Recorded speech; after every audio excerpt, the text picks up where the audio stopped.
விஜயின் வருகையால் அதிகம் பாதிக்கப்பட போவது விசிகா நாம் தமிழர் கட்சி தான்றது எல்லாருக்கும் தெரியும். அதனால் என்னவோ இந்த வன்னி அரசு இருக்கார் இல்லையா, அவங்க துணை பொதுச் செயலர் விசிகா, அவர் எந்த அளவுக்கு பேசினாருன்னா நீதிமன்றத்துக்கு போனதே தப்புன்ற மாதிரி பேசுகிறாரு. இவங்கெல்லாம் கடந்த காலத்தில் கொடி ஏற்ற விடலன்னா நீதிமன்றத்துக்கு போயிருக்காங்க. ஆளும் கூட்டணியில் இருக்கிற விசிகா மதுரையில் கொடி கம்பத்தை விடலைன்னு கோர்ட்டுக்கு போயிருக்காங்க.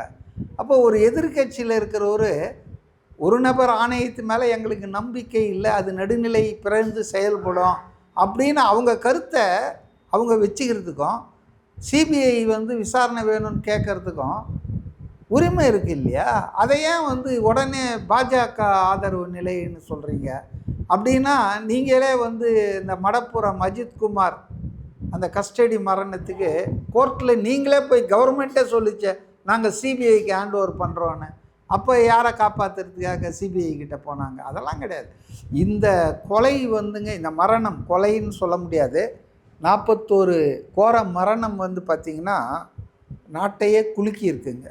அக்டோபர் 5ஆம் தேதி முதல் உங்கள் ஜெயச்சந்திரன் இப்பொழுது மிக பிரம்மாண்டமாக கீழ்கட்டளையில்